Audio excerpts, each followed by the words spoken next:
बोली देने को सिखा दे बोली दे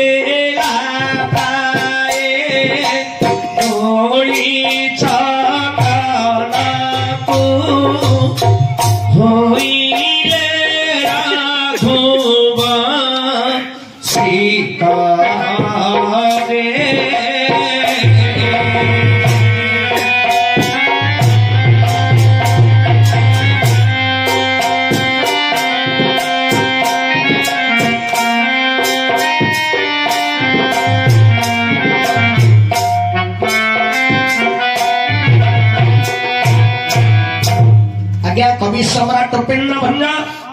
वैदेश विलास दशम छंद लिखिले विभूषण पुष्पे कांति गान विभूषण करी कन्या कुआण जेतेबेले प्रभु रामचंद्र शिव धनु भांगी छंती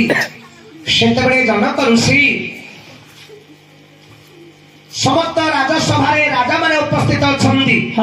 एई समय विश्वामित्र कहउछंती जनक ऋषि को हे जनक विभूषण पुष्पे कांति गान विभूषण करी कन्या कुआण जो सीतांकर रूप कांति छड़पट गछर पुष्प ठार अधिक सुंदर से सीतांगु विशेष भाव में मनोनन कराई सभा गुणंतु वाराणसी रे पद दई आसु वरण करी राम मनतसु वारण जे गज शिरमणते मस्तक गज मस्तक होछि प्रभु गणेशंकर प्रत्येक पूजा आरंभ रे प्रथम गणेश को पूजा करा जाए कारण अग्र पूज्य होले गजानन से हेले विघ्न विनाशकारी प्रत्येक मांगलिक कार्य विघ्न को विनाश करने प्रथम गणेश को पूजा करा जाए तेणु वाराणसी रे पद दई आसु मां सीता गणेश मस्तक पर चाल अंजलि अर्पण कर सभा को आसतु पुणी वाराणसी रे पद दई आसु आज्ञा वारण है एरुणी बंध मां सीता एरुणी बंध पर चाउल अंजलि अर्पण कर सभा को आसतु वरण करी राम मनतसु रामचंद्र गणारे पुष्पमालटी अर्पण करी प्रभु रामचंद्र मन को संतोष करंतु बोली देले कौशिक जे